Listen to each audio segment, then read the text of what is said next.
Françoise Hardy, célèbre pour tous les garçons et les filles, paroles vietnamiennes, Green Love Buds, femme d'Huy, est décédée d'un lymphome.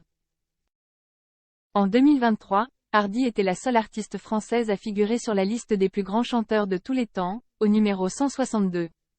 L'écrivain Will Herm a commenté qu'elle est l'incarnation de la fraîcheur française avec une voix pleine de vitalité, flottant comme la fumée de la Gauloise.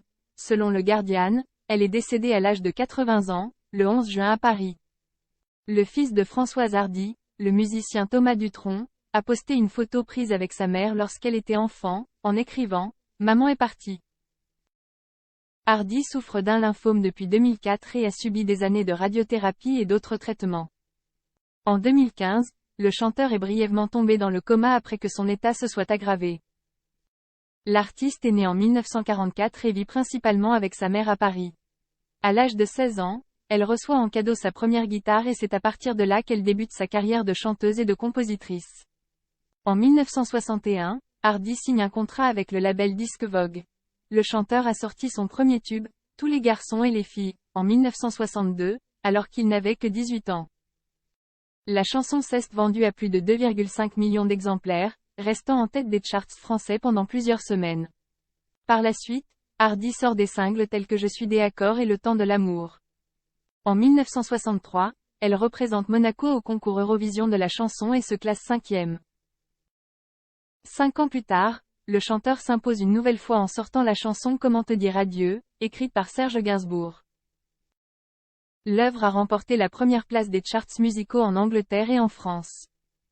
Selon Variety, l'artiste peut chanter en français, anglais, italien et allemand, attirant l'attention de nombreuses stars, dont Bob Dylan. Il lui a un jour envoyé un poème écrit sur la pochette arrière de son premier album Another Side of Bob Dylan. Pour Françoise Hardy, au bord de la Seine, une ombre géante de Notre-Dame tente de m'attraper les pieds.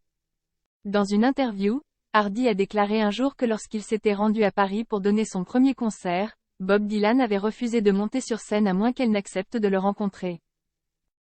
La beauté et le sens esthétique de Hardy l'ont aidé à devenir une icône de la mode, faisant sa marque auprès de célèbres maisons de couture telles que Yves Saint Laurent et Paco Rabanne.